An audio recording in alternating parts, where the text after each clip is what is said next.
Grand Rising family, Grand Rising. I hope all is well. Welcome to HGW Community 72. If you are new here, welcome. Please consider hitting the subscribe button if this video resonates with you, obviously. If you would like to please share this video if you have a family member or friend, co-worker, anyone who you think this video will help them. And if you are a subscriber, if this is not your first time, welcome back and thank you for tuning in. Let me just say I am so grateful this morning to be able to just come and share what I think some words of wisdom with the family. So the title of this video is My Mama Never Lied. Words of wisdom from a mother to her daughter. My mama never lied. Words of wisdom from a mother to her daughter. This is going to be very personable, but any mother who has a daughter, I think this video is going to speak to and resonate with. So there are three things that my mother is no longer here. My mother transitioned back in '97. She was 53 years old. My mother transitioned rather, from lung cancer, and at that time I was 25 years old. So in my personal opinion, I didn't have a lot of time on the earth with my mother, but I was definitely given quality time, and she spoke words of wisdom to me, and I see how those words of wisdom have worked out in my life, and I continually pull from them. So there were three things that my mother would always say to me, you know, when I was a little girl. And at the time I was like, yo, what are you talking about? One of the things she would always say is, it takes two for a thing to work or not. The second thing she would say is, I can do bad all by myself. I don't need anybody to help me. And that was something that she, you know, started saying to me and having conversation with me after her and my dad divorced. Her and my father were married for 19 years. They divorced when I was 12. And the last thing, and this is what this video is really going to speak to, what I'm going to discuss, is she would say, make sure you always have your own. Make sure you always have your own. And what that simply meant was, make sure you always have your own money.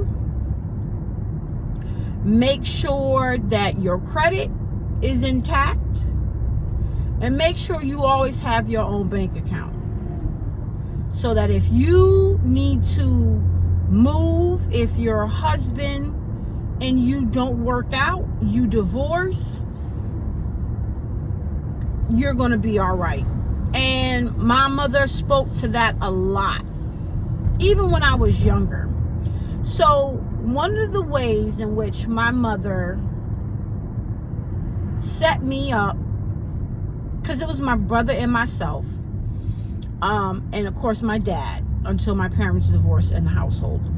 So my mother used to work at a place, it was called Pratt & Whitney, and it's still in business.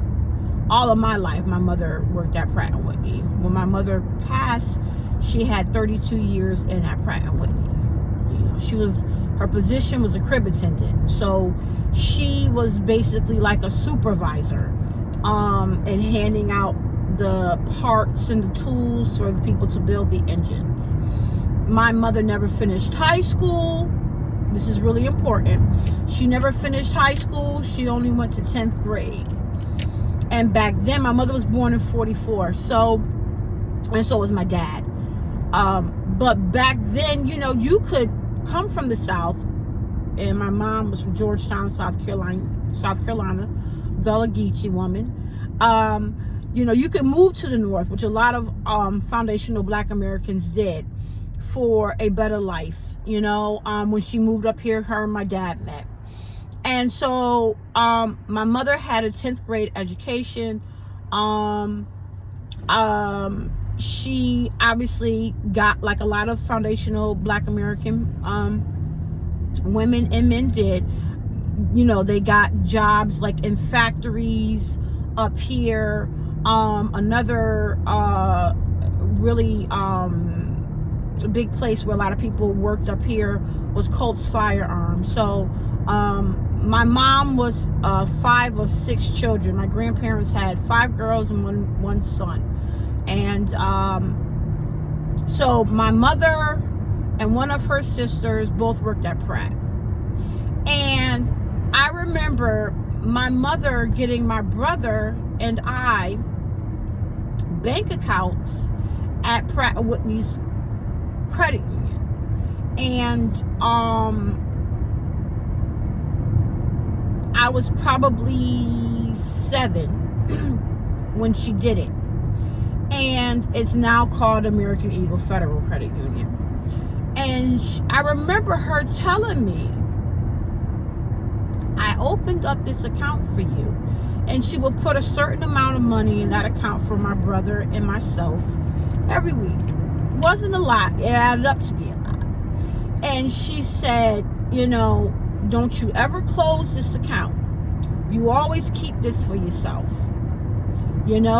Even further down the line, when you're a grown woman, you get married, because that was a thing.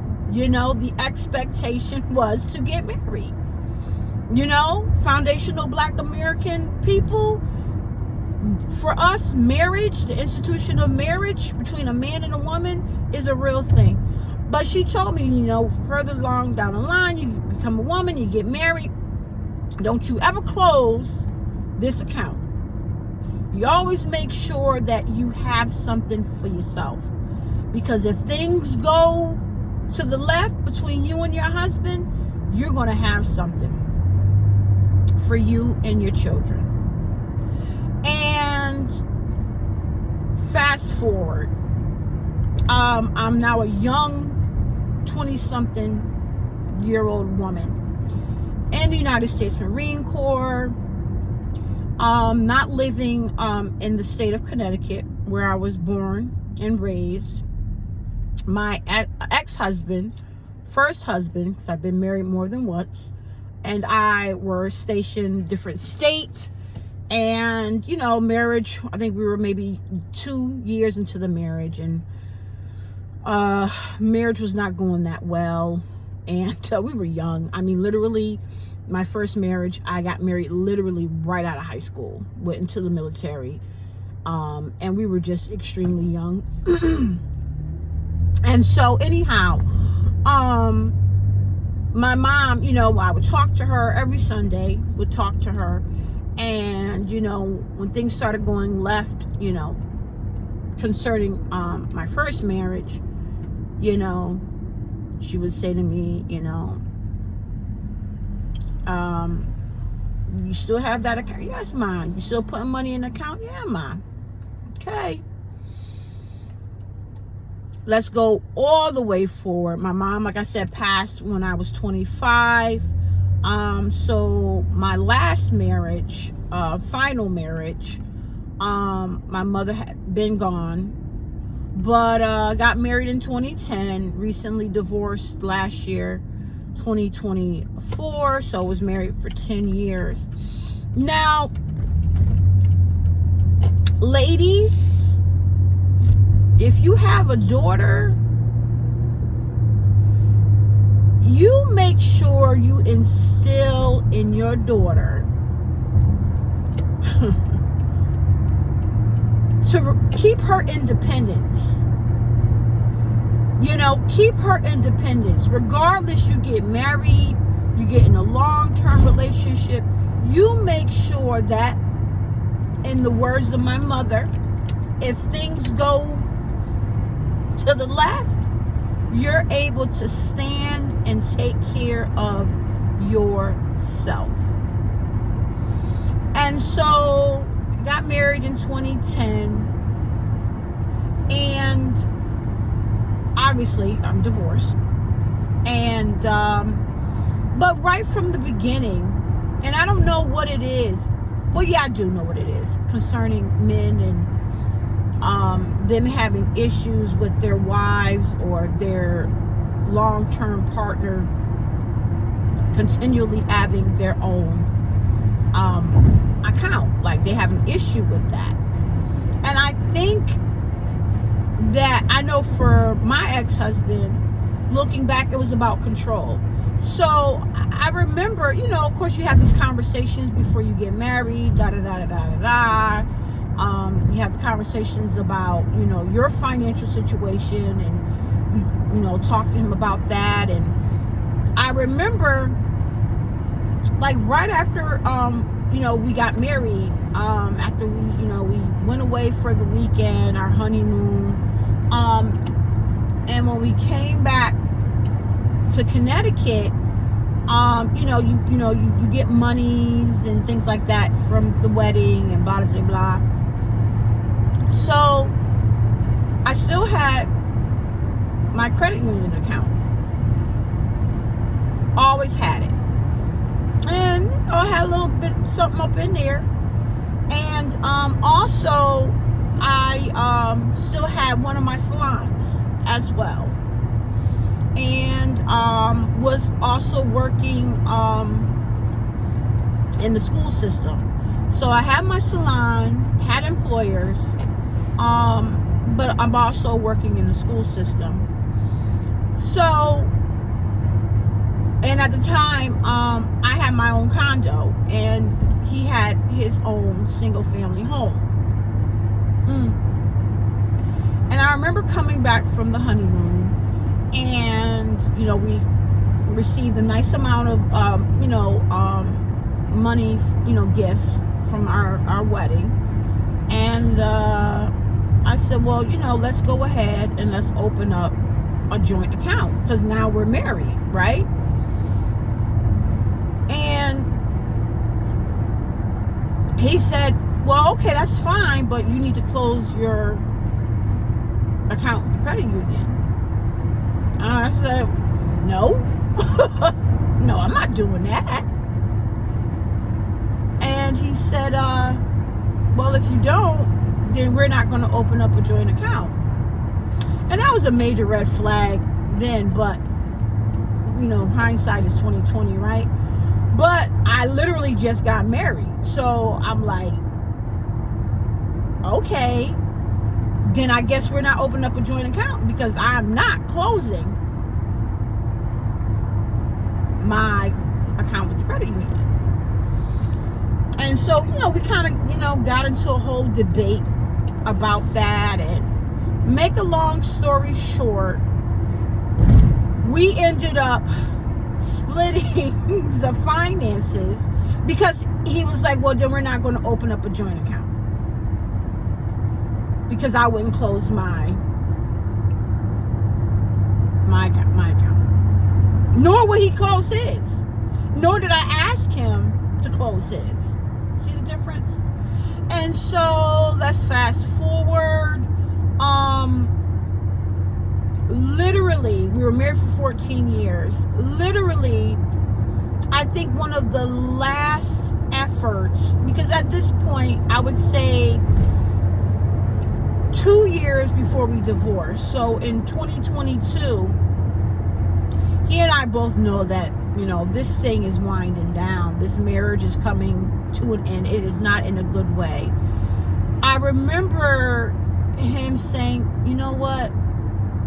let's go ahead. Let's open up the joint account. And I think for him, it was a last reach to try and salvage the marriage. And I said, okay, let's go ahead. And we went ahead and we opened up a joint account.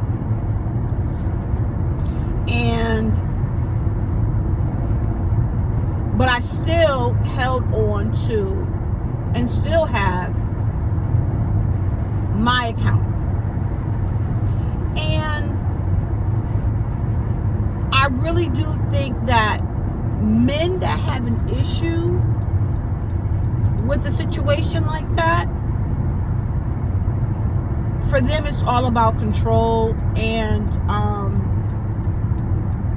ladies, don't ever put yourself in a situation like I did, because in these, at this point, 12 years of marriage, one of the things I closed my salon to the request of my ex, because for him, you know, me having my business was pulling away from the family. I was working too much there, not spending, you know, because we had young children, not spending the time that I needed to spend with the children. I actually closed my salon, my last salon. I've had 2 hair salons.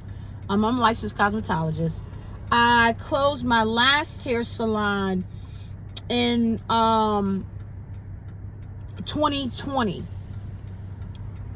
Closed it. And which was crazy. But being the good wife, you know, and wanting to not cause friction in the family, hoping that by me listening to my ex-husband, you know, would help some way salvage the marriage, which it did not. Not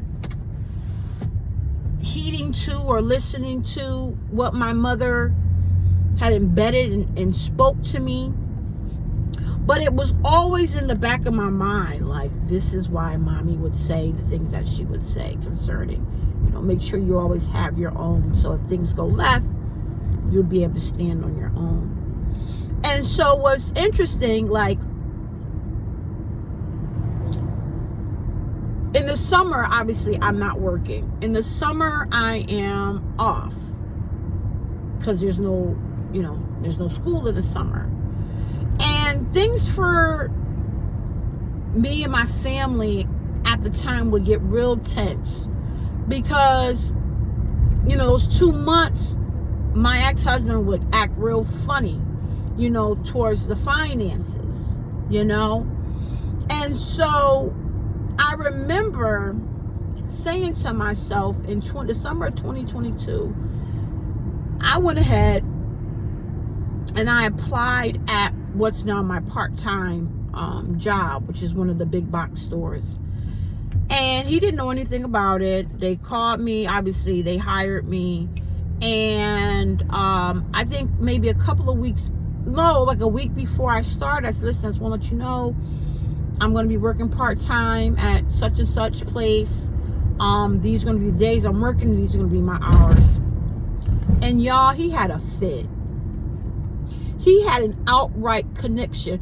And the reason being, because I would no longer have to go to him and say, well, hey, we need to get, you know, we need to buy groceries this weekend. And okay, you know, give me a certain amount of money, you know. And this always took place, you know, during the summer. Kids need to go, you know, shopping for the summer for the kids and blah, blah, blah. We need this for the house. And I wouldn't have to do that. He had a fit and raged out. And I'm looking like, oh my goodness. And he would always bring up, and this is what I'm talking about, you know, this is why we could never have a complete marriage. You still got that damn account with the credit union, blah, blah, blah. That always bothered him, and it would always come up. Make a long story short, we're divorced, and I am now back in the process of buying a home. And I totally get what my mother spoke to me about. You make sure that you always have your own. You make sure that you're always putting a certain amount of money away in that account. Damn what your husband may say. And I mean, obviously she said those things because those are the things that my father probably said to her. But she didn't budge. She didn't budge. Actually, my parents never even had a joint account. She always had hers, and my dad always had his. And the woman was just wise. She was so wise, and she really tried to instill that wisdom and that independence in me. And I totally get it now, because I found myself in a situation where, like, I'm not struggling. My children and I, we are not struggling. But in those years of being married, I had set myself up to be dependent upon not just my income, but my ex-husband's income. And that is not a good thing. I am recovering from that, doing well. Actually, just last weekend, I went for the first time and looked at a home that I am totally able to afford for my children and I.